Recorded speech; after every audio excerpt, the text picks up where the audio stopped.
Henry David Thoreau once said, "The price of anything is the amount of life you exchange for it." We buy things with our time, not with our money. Yet, I was completely oblivious to this fact. When I would get sad or stressed, my idea of comfort was buying something impulsively and feeding my mind with more noise and distractions. However, there is nothing therapeutic about retail therapy. It is just a momentary escape from boredom and sadness. Once the novelty of that shiny new thing fades, the desire to fill the void returns. I was spending my limited resources reactively instead of deliberately. I was working longer hours to afford my expensive lifestyle, and it was taking a toll on my health, relationships, and life. I realized that the only way to get myself out of the hamster wheel was to start living by design and not by default. And so I began adopting a minimalist lifestyle. It was a gradual move towards eliminating habits that no longer serve me and making wiser investments of my time, energy, and money and what matters more to me. Here are 6 minimalist lifestyle changes I made that have been helping me to reclaim my time, reduce my expenses, and regain inner peace by pursuing only what I consider as essential in my life.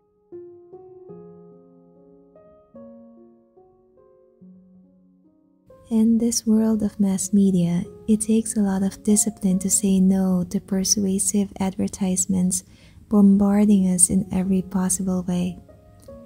Advertisers are good at making us feel we'll never be enough or we'll never be happy without that thing they are selling. However, no one else but ourselves knows exactly what we need.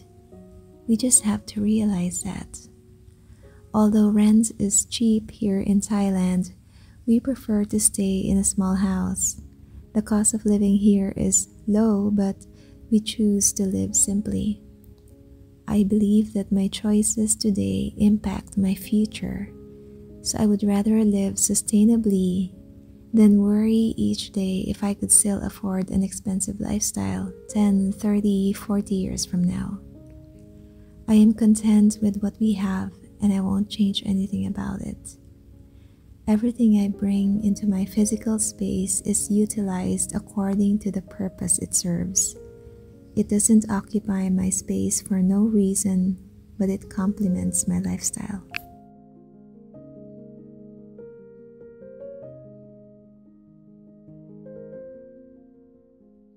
I loved flipping through IKEA catalogs and brochures back in the day, and I would buy cute storage jars, color-coordinated kitchen towels, and little things to make my home look like it just came out of a page of a magazine.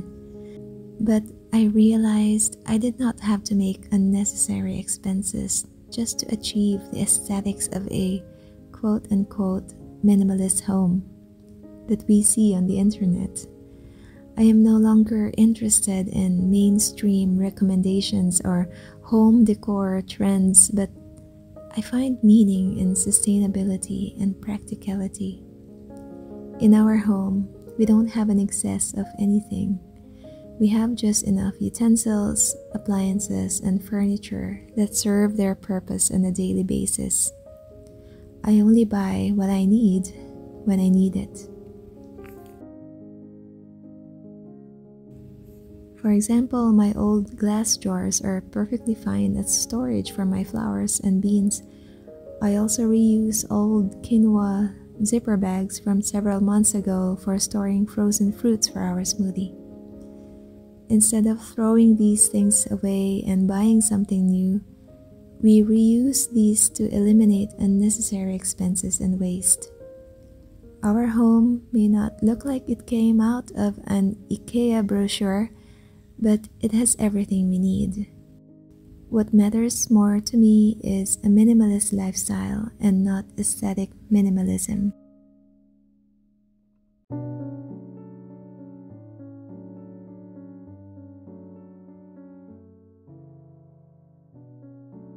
I've always loved crocheting, and I completed several projects in the past that I gifted to others and made for myself.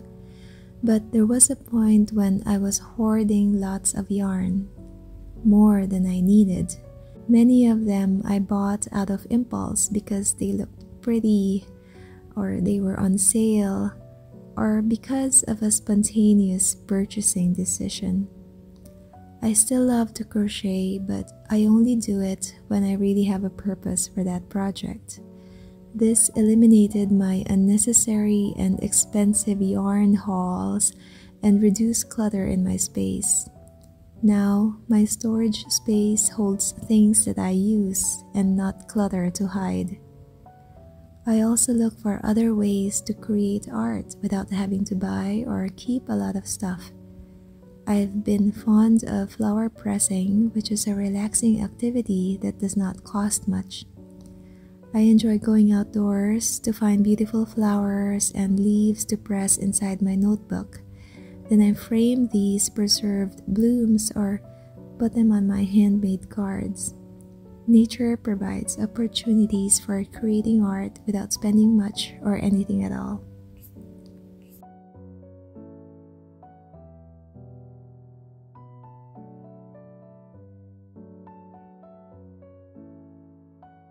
I've heard of people with capsule wardrobes, and they set a specific number of clothes, shoes, and accessories that are enough to live on no matter what season. But I believe every capsule wardrobe is different, and it all depends on what one needs and prefers. To be exact, mine is quite minimal. I currently own 6 tops, 3 dresses, a pair of jeans, 2 pairs of shorts, a pair of swimwear, and 1 pair of footwear. It is really all I need on a regular basis.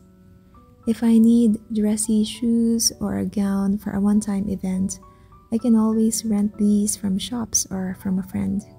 When I attended a wedding, for example, I borrowed a dress from a friend and it worked out perfectly fine. I don't follow any rule for my capsule wardrobe. I simply do what works for my personal situation. And honestly, I don't see anything wrong with repeating my wardrobe. In fact, it eliminates decision fatigue, which also simplifies my day.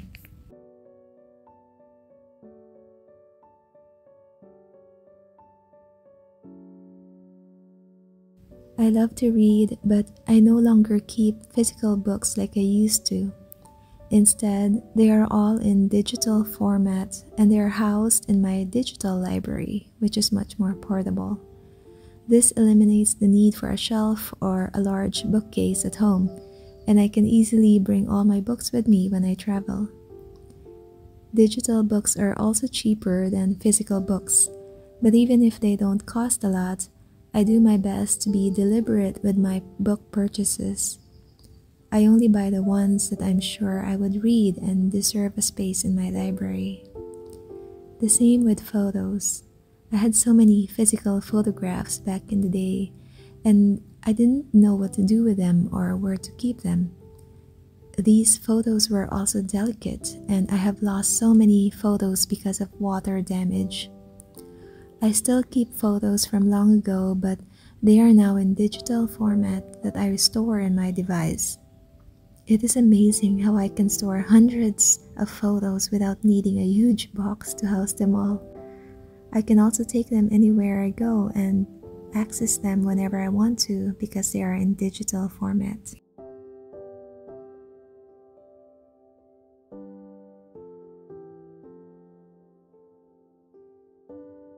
I treat my daily meals the way I treat my clothes. I stick to the staples and consider that less is more. There's nothing wrong with creating elaborate recipes with dozens of ingredients if this is something you prefer. But while I enjoy cooking, there are also other activities that I like to do in my day, so I prefer to keep things simple. This is why I prepare meals that are quick and easy without compromising nutrition and flavor. I am in the process of creating my minimalist recipe book, which is a compilation of recipes with under 10 ingredients that I cook regularly. These dishes help to simplify my day and reduce my food budget while enjoying delicious and nutritious meals. Every day, we are surrounded with so many options, distractions, and noise. Yet, our resources, such as time, energy, money, and space, are limited. A minimalist lifestyle helps me to be deliberate with what I allow to enter and remain in my physical space. This goes not only in my possessions, but also in how I spend my time and energy. I will talk more about mental decluttering in my next video, which helped me to reduce my anxiety and depression. So these are just the things I do to reduce my expenses and reclaim my time. You may prefer a different way, and that is perfectly okay. After all, each to their own, and there is no wrong or right way. Thank you for watching this video, and I wish you a wonderful day or night. I hope to see you again next time.